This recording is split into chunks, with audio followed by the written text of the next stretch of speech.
오늘 저는 말씀을 믿고 간 사람이란 제목으로 하나님 말씀 좀 같이 나누려고 합니다. 때때로 사람들을 만나다 보면 그런 이야기를 들은 때가 있어요. 믿고 싶은데 잘 믿어지지 않는다는 이야기를 하시는 분들을 만나게 되는 때가 있습니다. 그 마음에 교회를 사랑하는 마음, 또 예수님 좀 사랑하는 마음, 그런 마음이 있어요. 근데 잘 믿어지지가 않는 겁니다. 그런 이야기를 듣게 되면 저도 예전에 그런 때가 있었는데 그런 생각이 들 때가 있습니다. 부모님 세대에서 받은 은혜가 있고 믿음의 고백이 있었지만 자녀된 저에게 있어서 정말 하나님이 살아계시는지 확신이 들지 않았던 그런 때가 있었던 것을 생각하게 됩니다. 그리고 그런 분들에게 하나님께서 은혜 주셔서 마음에 깨우침을 주시고 또 믿음 가지게 해주셨으면 좋겠다, 그런 생각을 하게 되는 때가 있습니다. 교회 생활하면서 자연스럽게 믿음을 가지게 된 분들은 잘 안 믿어진다는 고백이 좀 이해가 안 되실 수도 있습니다. 하지만 많은 의심과 의혹 가운데 갈등하다가 믿음을 가지게 된 분들도 적지 않다는 것을 우리가 좀 생각할 필요가 있습니다.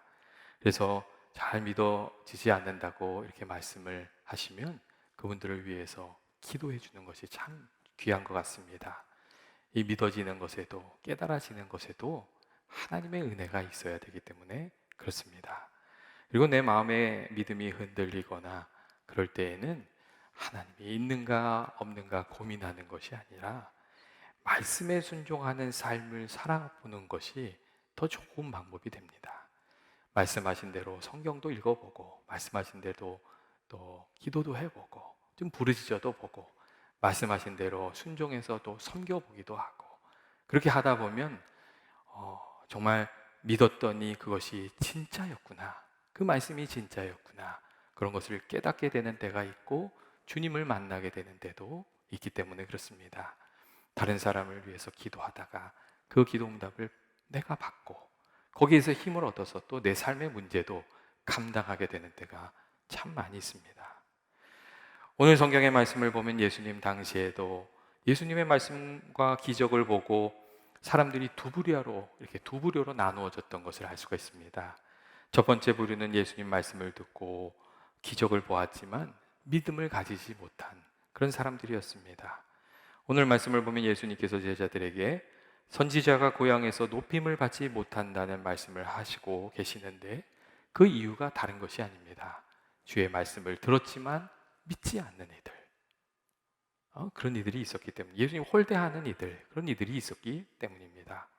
반면에 예수님 믿고 예수님을 따르고자 했던 이들도 그때 같이 있었습니다. 오늘 말씀을 보면 예수님 명절에 예루살렘에 가셨다가 예수님의 하신 놀라운 기적을 보고 예수님을 환대하러 나온 이들도 있었다 하는 것을 우리가 알 수가 있습니다. 같은 사건을 보고 경험하고 또 주님의 같은 말씀을 들었는데 한쪽에서는 예수님을 영접하고 한쪽에서는 믿지 못하겠다고 하는 일이 일어나고 있었던 겁니다. 이렇게 믿음의 문제가 여러분 사실 쉽지는 않습니다. 그런데 그러한 때에 한 왕의 신하가 예수님을 찾아오는 아주 특별한 사건이 일어났습니다. 여러분, 오늘 성경에 나오는 이 왕의 신하는 어떤 사람입니까? 이 헬라어 원문을 보면 이 왕의 신하라는 이 단어가 이 바실리코스라는 단어로 표현되고 있는데, 이 바실리코스라는 단어에는 고귀하다는 뜻이 있습니다. 그러니까 이 왕의 신하가 어떤 신하냐면 고귀한 신하였다는 겁니다. 그러니까 당시 갈릴리 분봉왕이었던 사람이 안티파스라는 사람이었는데, 그 사람의 신하 중에서도 상당한 지위가 있었던, 높은 지책을 가졌던 사람이 예수님을 찾아온 것을 우리가 알 수가 있습니다. 갈릴리에 있는 작은 마을 가나에 왕의 신하였던 높은 지위를 가진 이가 찾아온 겁니다. 그러니까 여러분, 그 마을이 어떻게 됐겠어요? 저 사람이 왜 찾아왔을까? 예수님을 만났을 때 무슨 일이 있을까? 온 마을의 이목이 예수님께 집중이 되는 거지요. 그리고 오늘 성경의 말씀을 보면 이 왕의 신하가 예수님을 찾아온 이유가 무엇인지도 우리에게 말해줍니다. 46절 말씀을 보면 그의 아들이 가버나움에서 병들었다는 말이 있고, 47절을 보면 그가 거의 죽게 되었다는 말도 있습니다. 그러니까 왜 찾아왔다는 겁니까? 그 아들이 병들어서 사경을 헤매고 있기 때문에 예수님을 찾아왔다는 이야기입니다. 사실 매일매일의 삶이 형통한 삶이었다면 이 왕의 신하는 예수님을 찾아올 그런 사람이 아니었습니다. 그런데 그의 인생에 무거운 문제가 찾아온 겁니다. 자신의 아들이 병들어 죽게 되었다는 이 사건 때문에, 이 사실 때문에 세상의 체면이나 사람들의 뒷소리를 다 무시하고 예수님을 찾아왔습니다. 사실 모든 부모가 그렇지만 이 자녀의 문제에 있어서는 약해지지 않습니까? 자녀들이 잘못을 저지르면 마치 내가 잘못을 저지른 것 같고, 또 자녀들이 아프면 차라리 내가 아팠으면 좋겠고, 그런 마음이 부모의 마음이잖아요. 이 왕의 신하도 그런 마음이었던 것 같아요. 그래서 그가 가지고 있었던 모든 체면을 내려놓고 어찌 보면 보잘것없는 천한 목수의 아들인 예수님께 찾아와서 무릎을 꿇고 간절히 부탁을 드리고 있었습니다. 고난이 그를 겸손하게 만들어주고 예수님께 나올 수 있도록 그를 이끌어가고 있었던 겁니다. 여러분, 그런데 그러한 점은 우리들도 마찬가지 아닙니까?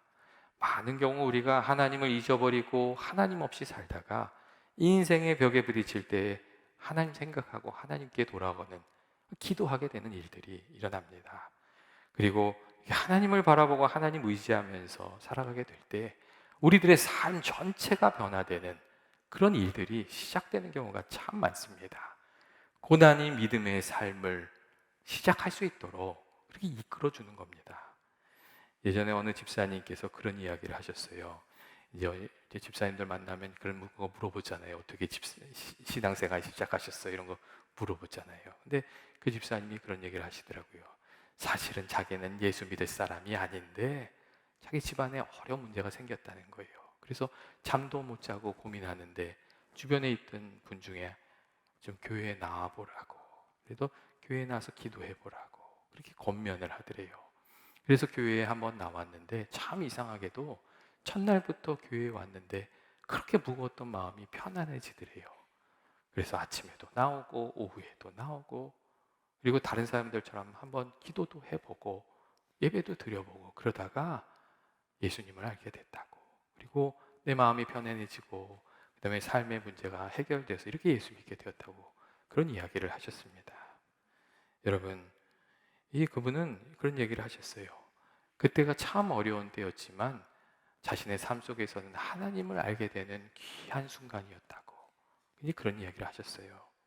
고난을 통해서 하나님을 만나게 되면 여러분, 고난도 복이 될 수 있지 않습니까? 여러분, 우리가 이것을 잊지 말아야 됩니다. 고난의 시간에 탄식하면서 거기에 주저앉아 있는 것이 아니라 하나님을 만나게 되는 그런 귀한 은혜가 있게 되시기를 주의 이름으로 축원드립니다. 모든 체면을 내려놓고 예수님을 찾아온 왕의 신하가 자신의 자녀를 고쳐달라고 예수님께 부탁했습니다. 47절에 나오는 청하였다는 말에는 간절히 도움을 구했다는 그런 뜻이 있습니다.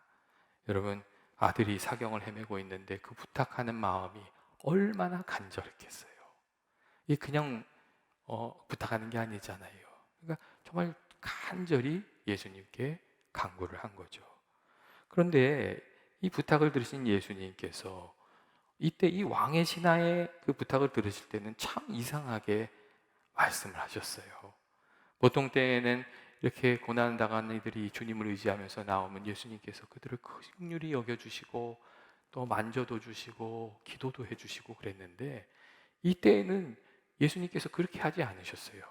그리고 어찌 생각하면 좀 답답한 말씀을 하셨어요. 예수님 무슨 얘기를 하시냐면 이렇게 얘기하셨어요. 너희는 표적과 기사를 보지 못하면 도무지 믿지 아니하리라. 그런 말씀을 하셨어요. 이 도움을 구하는 왕의 신하에게 예수님께서 뭐라고 얘기하신 거냐면, 내가 이게 내 말을 믿는 그 믿음을 보여줄 수 있겠냐, 그런 얘기를 하신 거예요. 그러니까 예수님께서 자신의 형편을 잘 이해하지 못한 줄로 알고 이 왕의 신하가 다시 얘기를 했어요. 내 아이가 죽기 전에 자신의 집에 내려가 달라고. 같이 가달라고 그렇게 얘기했어요. 그러니까 다시 말하면 지금 내 아이가 위독하니 지금 같이 가주세요 이렇게 부탁을 한 거예요. 그런데 예수님께서 그때 또 아주 단호하게 얘기하세요.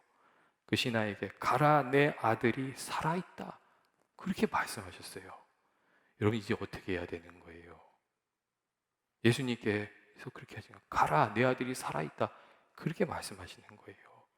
예수님께서 먼저 너희가 표적과 기사를 보지 못하면 도무지 믿지 아니하리라 말씀하신 다음에 가라, 내 아들이 살아있다, 더 이상 왈가왈부하지 말고 믿음을 가지고 너희 집으로 돌아가라 이렇게 말씀하시는 거예요. 여러분 이제 어떻게 해야 되는 거예요? 예수님 말씀대로 가야 되는 거예요? 아니면 예수님 그래도 나하고 같이 가주세요 부탁을 해야 되는 거예요? 이러면 어떻게 해야 되는 거죠? 이 참 답답한 상황에 처하게 된 거죠. 그런데 오늘 말씀을 보면 왕의 신하가 참 귀한 모습을 보여줍니다. 주의 그 말씀을 믿고 집으로 돌아갔다고 그렇게 말해주고 있습니다. 예수님의 말씀을 불평하면서 돌아간 것도 아니고 자기를 대접해 주지 않았다고 화를 내면서 돌아간 것도 아니고 주의 말씀을 믿고 돌아갔다고, 그리고 돌아가는 중에 놀라운 사건을 경험하게 되었다고 그렇게 이야기해 주고 있습니다. 51절 말씀을 보면 집으로 돌아가던 중에 자신의 종들과 만나게 되는데 그 종들의 입을 통해서 그 아들이 낳았다는, 치유함을 받았다는 이야기를 듣게 됩니다. 그리고 이 왕의 신하가 참 꼼꼼한 사람이었던 것 같아요. 그러니까 내 아들이 언제부터 좋아졌는지 또 그 시간을 물어봐요. 그리고 그때가 바로 주님께서 가라, 내 아들이 살아있다 말씀하셨던 때임을 알고 예수님이 참 능력자이신 것, 참 구주이신 것을 깨닫고 자신만 믿은 것이 아니라 온 가족도 예수님을 믿게 되었다고, 따르게 되었다고 그렇게 이야기해 주고 있습니다. 여러분, 가라, 내 아들이 살아있다 하신 예수님의 말씀이 어찌 보면 참 섭섭한 말씀일 수 있습니다. 하지만 왕의 이 신하가 그 말을 믿었고 믿음의 길을 가는 중에 주님이 어떤 분이신지 그 능력을 체험하게 되었습니다. 그리고 예수님 따르게 되었죠. 그리고 예수님께서는 이 왕의 신하의 그 사건을 통해서 참 믿음의 길이 무엇인지도 많은 이들에게 가르치셨습니다. 여러분, 참 믿음의 길이 어떤 겁니까? 참 믿음의 길은 주님께 길이 있는 줄 알고 답이 있는 줄 알고 주님을 붙들고 살아가는 것을 말합니다. 여러분, 나는 부족하지만, 나는 할 수 있지만 예수님께는 길이 있는 줄 알고 예수님을 믿고 의지하면서 살아가는 것, 그리고 문제가 있으면 그 문제를 가지고 예수님께 나아가는 것, 그게 참 믿음이라고 그렇게 얘기해 주고 있습니다. 때때로 사람들 중에는 내가 할 수 있으면 예수님도 할 수 있고 내가 안 된다고 생각하면 예수님도 못할 것이라고 그렇게 신앙생활하는 분들도 있습니다. 그래서 이렇게 기도하다가 안 될 것 같으면 기도를 금방 접어버리는 그런 경우도 많이 있습니다. 그런데 오늘 성경이 말하는 믿음은 그런 것이 아닙니다. 나는 부족하지만 주님에게는, 주님께서는 하실 수 있고 주님 앞에 답이 있다고 믿는 믿음이 참 믿음이라고 그렇게 얘기하고 있습니다. 여러분, 오늘 성경에 나오는 왕의 신하도 그런 모습을 보여주고 있잖아요. 자신의 자녀가 병에 걸려서 사경을 헤매고 있을 때에 그가 얼마나 많은 방법을 동원했겠어요. 얼마나 좋은 의사를 불러왔겠어요. 근데 그게 다 소용이 없었던 거거든요. 그 사람들이 다 포기할 때에 그가 누구를 붙든 거예요? 예수님을 붙든 거죠. 그리고 그가 가지고 있던 것을 다 내려놓고 예수님께 찾아갑니다. 가버나움에서부터 갈릴리 가나까지, 예수님이 계신 곳까지 가까운 거리가 아니에요. 거기가 이 34km 정도 되니까 한 21마일 정도 떨어진 곳이에요. 근데도 그곳을 찾아가는 거예요. 주님을 믿고 의지했기 때문이죠. 그리고 주님을 만났을 때 거기에 답이 있는 것을 그가 알게 되었습니다. 여러분, 우리들의 삶 속에서도 변화되었으면 하는 일들이 많이 있지 않습니까? 내 힘으로 잘 바뀌지 않는 것들이 있습니다. 내 안에 잘 바뀌지 않는 성격의 문제도 있고, 쉽게 풀리지 않는 경제적인 문제도 있고, 자녀들의 문제도 있고, 직장이나 교회나 우리들의 삶에 그런 문제들이 많이 있습니다. 하지만 그 문제가 어떤 것이든 주님께서 도와주시면 그것도 해결될 수 있음을 믿고 믿음으로 기도하면서 살아가는 저와 여러분 되시길 원합니다. 그렇게 살아가야 왕의 신하와 같이 주님의 도우심을 받으면서 살아가게 되는 줄로 믿습니다. 또한 여러분, 참 믿음은 어떤 것입니까? 그것은 주님 말씀하시면 그 말씀이 참된 진리인 줄 알고 그 말씀을 따라가는 것을 말합니다. 예수님께서 하신 말씀이 세상 기준에 맞지 않고 내 생각에 맞지 않고 내 기대에 맞지 않더라도 주님 말씀하시면 그 안목을 믿고 그 방법을 믿고 그 길을 따라가는 것, 그게 참 믿음이라고 말씀하고 있습니다. 왕의 신하가 예수님께 부탁했을 때 예수님께서 하신 말씀이 왕의 신하가 원했던 것이었겠어요? 여러분, 아닐 거예요. 최소한 왕의 신하는 그런 기대를 했겠죠. 예수님께서 같이 집에 가주시든지 아니면 일이 바쁘시면 거기서 간절히 기도를 해주시든지, 여러분 그런 걸 바랬을 거잖아요. 근데 예수님께서 내신 답은 그 답이 아니었어요. 예수님께서는 처방전을 주시지도 않으셨고 그냥 한 말씀만 하셨어요. 가라, 내 아들이 살아있다. 믿음으로 가라. 그 말씀을 하셨어요. 여러분, 예수님의 방법과 그의 방법이 맞지 않았다는 거예요. 하지만 주님의 말씀이 참된 줄 알고 그가 믿음의 길을 갔더니 믿음의 역사가 나타나는 것을 그가 체험하게 될 수 있었던 것이죠. 여러분, 성경에 보면 그런 경우들이 참 많이 있지 않습니까? 베드로도 그런 경험을 했어요. 예수님께서 베드로를 찾아오셔서 깊은 곳에 가서 그물을 던지라고 하셨잖아요. 그러니까 베드로가 속으로 예수님 얘기하는 것에 대해서 좀 이렇게 뭐라고 이렇게 좀 비웃었던 것 같아요.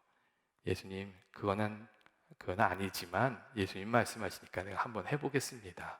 그렇게 해본 것 같아요. 근데 그물을 던지고 나니까 엄청난 물고기를 잡게 되잖아요. 그러니까 그 마음이 찔리는 거죠. 그러니까 나는 죄인입니다. 내가 주님을 의심했습니다. 나를 떠나십시오. 그렇게 회개하잖아요.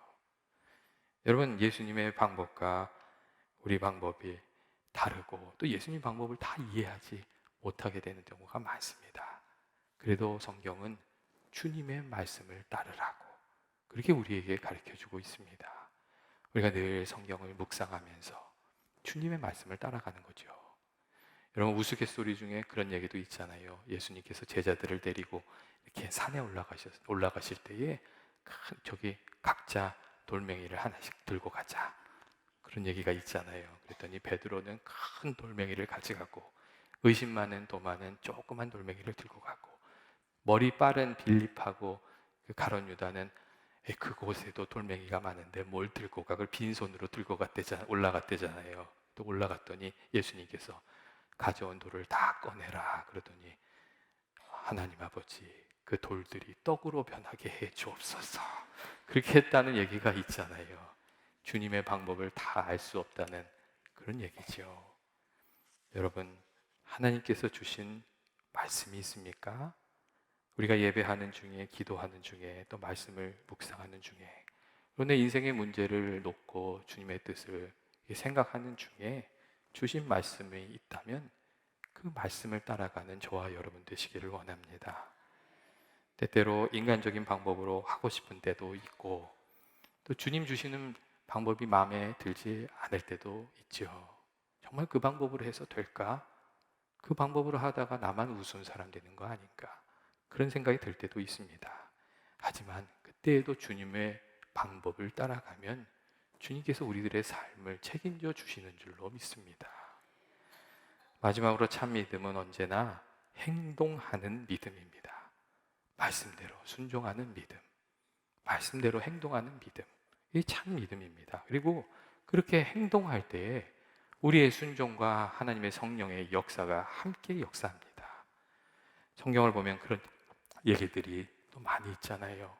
하나님의 말씀을 듣고 제사장들이 법궤를 메고 요단강에 발이 닿았을 때 그 강이, 요단강이 갈라지잖아요.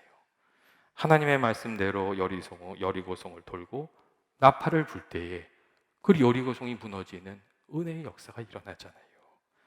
참 믿음은 주신 말씀을 따라 행동하면서 살아가는 그런 믿음이라고 할 수 있습니다. 그렇게 우리가 말씀을 행동으로 바꾸면서 살아갈 때 하나님의 일하심도 알게 되고 은혜도 알게 되고 예수님에 대한 믿음도 깊어지는 줄로 믿습니다. 여러분, 우리가 행동으로 이렇게 섬기다 보면, 말씀을 섬기다 보면 그런 고백이 있어요. 야, 믿었더니 이게 진짜구나. 그런 순간이 찾아오는 거예요. 그런데 말씀을 행동으로 옮기지 않고 그냥 생각으로만 신앙생활을 하려고 하면 믿음이 깊어질 수가 없고 믿음의 증거를 얻으면서 살아갈 수가 없습니다.